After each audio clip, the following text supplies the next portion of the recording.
नमस्कार दोस्तों, स्वागत है आपका हमारे YouTube चैनल में। दोस्तों, कोलकाता डॉक्टर केस से जुड़ी इस वक्त की सबसे बड़ी खबर सामने आ रही है।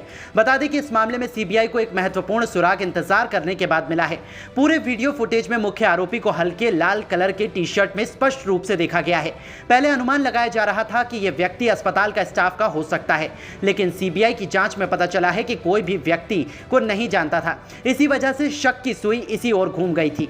अब इस पर बड़ी खबर सामने आ गई है और यह वीडियो फुटेज भी मिल चुका है, जिसमें मुख्य आरोपी को देखा जा सकता है। वहीं दूसरी ओर सीबीआई ने सेमिनार हॉल को तोड़ने वाले उपद्रवियों को गिरफ्तार कर लिया है और उनसे कई दिनों से पूछताछ कर रहे हैं। सीबीआई की टीम यह पता लगाने की कोशिश कर रही थी कि सेमिनार हॉल को तोड़ने की अनुमति किसने दी थी और इसके पीछे कौन जिम्मेदार था। अब इन उपद्रवियों में से कुछ ने महत्वपूर्ण नामों का खुलासा किया है जो इस घटना की योजना बनाने के पीछे थे। इसके साथ आरजीकर मेडिकल कॉलेज के गेस्ट हाउस को लेकर एक और अहम जानकारी सामने आई है। ये वही गेस्ट हाउस है जहां पहले भी कई अपराधों को अंजाम दिया जा चुका है और जो अब पूरी तरह से बंद है। इस मामले में अभी तक किसी को भी कोई जानकारी नहीं थी, यहाँ तक कि सीबीआई और ईडी ने भी यहाँ पर कोई छापेमारी नहीं की थी। लेकिन अब इस संबंध में सीबीआई की ओर से एक बड़ा खुलासा हुआ है। इसी बीच आरोपी संजय रॉय को कोर्ट से एक और बड़ा झटका लगा है। सीबीआई द्वारा इस मामले में दाखिल चार्जशीट के आधार पर कोर्ट ने एक बड़ा फैसला सुनाया है। इस फैसले से जुड़ी हर एक महत्वपूर्ण जानकारी और ताजा अपडेट को लेकर हम इस वीडियो में विस्तार से चर्चा करेंगे। साथ ही इस केस से जुड़ी हर छोटी बड़ी जानकारी अब आपके सामने आ चुकी है, जिसे आप हमारे चैनल पर देख सकते हैं। अगर आपने अभी तक हमारे चैनल को सब्सक्राइब नहीं किया है तो प्लीज आप हमारे चैनल को सब्सक्राइब करें। साथ ही साथ उनकी आत्मा की शांति के लिए कमेंट बॉक्स में वी वांट जस्टिस लिखना बिल्कुल ना भूलें। दोस्तों, आपको बता दें, अब इस मामले में 3 बड़ी खबरें सामने आई हैं, जिन्हें आज के वीडियो में मैं विस्तार से समझाने जा रहा हूं। इनमें सबसे अहम खबर यह है कि आरजीकर मेडिकल कॉलेज के अंदर एक गेस्ट हाउस का राज सामने आया है। यह वही गेस्ट हाउस है जिसके बारे में अभी तक सीबीआई और ईडी को भी कोई जानकारी नहीं थी। ना तो यहां कभी कोई छापामारी हुई और ना ही अभी तक किसी को इसका पता था। लेकिन अब जो जानकारी सामने आई है वो चौंकाने वाली है। खुलासा हुआ है कि आरजीकर मेडिकल कॉलेज के अंदर स्थित यह गेस्ट हाउस वही जगह पर है जहां पर सभी अपराधों को अंजाम दिया जाता था और बाहरी लोगों को वहां प्रवेश सख्त वर्जित था। इसके अलावा यह भी बताया जाता है कि इस गेस्ट हाउस में अंगों को निकालकर तस्करी की जाती थी और यहां पर पोर्नोग्राफी की वीडियोग्राफी भी होती थी, यानी कि इसी गेस्ट हाउस में सभी आपराधिक गतिविधियां अंजाम दी जा रही थी। दूसरी बड़ी खबर जो सामने आई है वो ये है कि जब 8 और 9 अगस्त की रात इस पूरी वारदात को अंजाम दिया गया था, उसके 4-5 दिन बाद सेमिनार हॉल को तोड़ने के लिए एक उपद्रवी भीड़ अस्पताल में घुस जाती है। आपने ये खबर सुनी होगी या देखी होगी, और यदि नहीं देखी तो आप जान लें कि सेमिनार हॉल में एक बड़ी उपद्रवी भीड़ घुस गई थी जो हर जगह तोड़फोड़ कर रही थी। लेकिन ये भीड़ यूं ही नहीं घुसी थी, बल्कि ये पूरी योजना के तहत अंदर भेजी गई थी। इस भीड़ को बुलाने का मकसद सेमिनार हॉल में बचे कुचे सबूतों को नष्ट करना था जहां इस वारदात को अंजाम दिया गया था। बाद में जब सीसीटीवी फुटेज सामने आई थी तो सीबीआई के निर्देश पर 20 से 25 लोगों को गिरफ्तार कर लिया गया था। इन उपद्रवियों से लगातार पूछताछ की जा रही थी कि आखिर इसके पीछे की वजह क्या थी। उन्होंने दावा किया कि उन्हें इसके बारे में कोई जानकारी नहीं थी, लेकिन अब यह साफ हो चुका है कि यह सब एक सुनियोजित षड्यंत्र का हिस्सा था।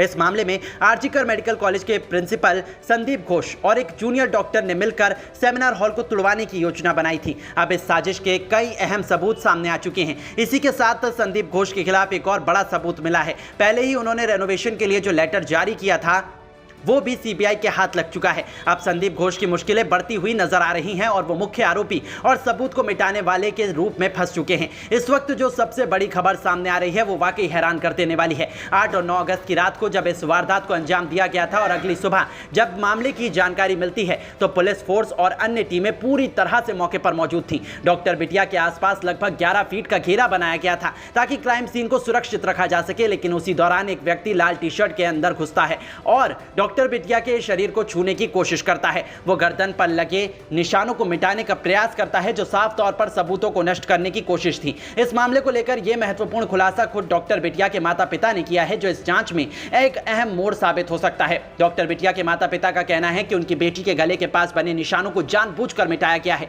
उन्होंने कहा कि वो व्यक्ति जो लाल टी शर्ट में था हाथों में किसी प्रकार का लिक्विड लगाए हुए था जिससे उसने गले के पास से सबूत मिटाने की कोशिश की थी। अब सवाल ये उठता है कि जब वहां पुलिस और डॉक्टरों की पूरी टीम मौजूद थी और एक क्राइम सीन की तरह चारों ओर घेरा बनाया गया था, तो आखिर वो व्यक्ति कौन था? वो ना तो आरजीकर मेडिकल कॉलेज का कोई सदस्य था और ना ही डॉक्टर बिटिया के परिवार का कोई सदस्य था और ना ही वो वहां के आसपास का कोई जान पहचान का व्यक्ति था। फिर भी उस व्यक्ति को अंदर जाने की अनुमति किसने दी? ऐसा लगता है कि वो कोई इतना प्रभावशाली व्यक्ति था जिसे पुलिस भी नहीं रोक पाई। यहां तक कि उसने डॉक्टर बिटिया की बॉडी को छूने की कोशिश की, लेकिन किसी ने उसे रोकने की कोशिश नहीं की। ऐसी स्थिति में डॉक्टर बिटिया के माता पिता ने गंभीर आरोप लगाते हुए कहा है कि जानबूझकर कई सबूतों को मिटाने की कोशिश की गई है और इसमें कोलकाता पुलिस की भूमिका भी संदेह के घेरे में है। डॉक्टर बिटिया के माता पिता का यह भी कहना है कि 4 शर्ट में लिखा था कि वो 10 बजे पहुंचे थे, लेकिन वास्तविकता यह है कि वो दोपहर 10 बजे वहां पहुंचे थे। इसके बाद भी उन्हें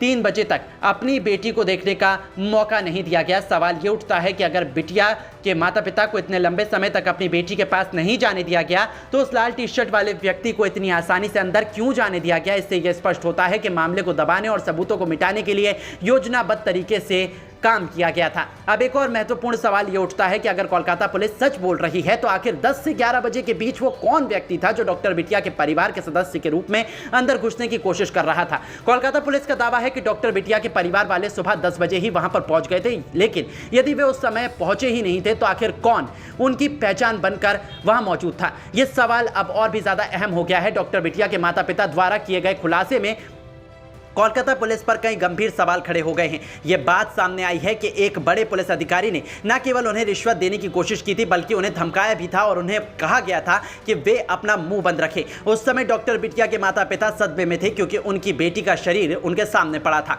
और वे पूरी तरह से असमंजस्य में थे कि उनके साथ क्या हो रहा है और वो क्या करना चाहिए। डॉक्टर बिटिया के पिता ने एक और गंभीर आरोप लगाया है कि पुलिस ने उनसे एक कागज पर हस्ताक्षर करने की कोशिश की थी, जो इस मामले का सबसे अहम पहलू बनकर सामने आ रहा है। अब सवाल ये उठता है कि सादे कागज पर हस्ताक्षर कराने का क्या मतलब था? इसके पीछे कोलकाता पुलिस का उद्देश्य क्या था? इससे ये प्रतीत होता है कि कोलकाता पुलिस खुद इस मामले में संदेह के घेरे में आ रही है। क्या कोलकाता पुलिस का कोई अधिकारी संदीप घोष की मदद कर रहा था या जानबूझकर सबूतों को छिपाने की कोशिश कर रहा था? ये एक बड़ा सवाल है जिसका जवाब तलाशना जाना ज्यादा जरूरी है। अब इस नए खुलासे के साथ ही पूरा मामला उलझता हुआ नजर आ रहा है। हालांकि इस मामले की जांच अभी भी जारी है, लेकिन इस वक्त आरोपी संजय रॉय को लेकर एक और बड़ी खबर सामने आई है। कोर्ट ने आरोपी संजय रॉय को एक बार फिर से बड़ा झटका दे दिया है। अब उस 1 ग्राम सीमेन से संजय रॉय का डीएनए मैच हो चुका है, जिससे वो इस मामले में मुख्य आरोपी के तौर पर पेश हो चुका है और फंस चुका है। इसके बाद कोर्ट ने संजय रॉय की रिमांड को एक बार फिर से 14 दिनों के लिए बढ़ा दिया है। इसका मतलब यह है कि अब इस मामले में संजय रॉय का बच पाना मुश्किल है और संदीप घोष भी इस मामले से बाहर नहीं आ पाएंगे। सीबीआई ने दोनों को इस मामले में बुरी तरह से घेर लिया है और अब मुख्य आरोपी की तलाश भी जारी है। जैसे इस मामले का मुख्य आरोपी सामने आता है, कोलकाता के कई बड़े नामों का भी खुलासा हो सकता है। संदीप घोष को अब मिनी सीएम कहा जा रहा है, क्योंकि उसकी पहुंच बहुत बड़े लोगों तक है। आरजीकर मेडिकल कॉलेज पर इतने गंभीर आरोप लगने के बाद भी संदीप घोष ने ना इस्तीफा देने के बाद तुरंत बाद ही एक और कॉलेज में नियुक्ति पा ली। उसकी पहुंच और भी प्रभावी सबूतों के साथ साबित हो सकती है। इस स्थिति में यह स्पष्ट हो रहा है कि आरोपी बहुत ही प्रभावशाली और शक्तिशाली हो सकते हैं, जो इन घटनाओं में लिप्त रहे हैं। ऐसे में सवाल ये उठता है कि क्या डॉक्टर बिटिया को जल्द से जल्द न्याय मिलना जरूरी नहीं है? आपकी राय क्या है? अपनी राय हमें कमेंट बॉक्स में जरूर बताइएगा और ऐसी तमाम खबरों के लिए हमारे साथ जरूर जुड़े रहें। धन्यवाद।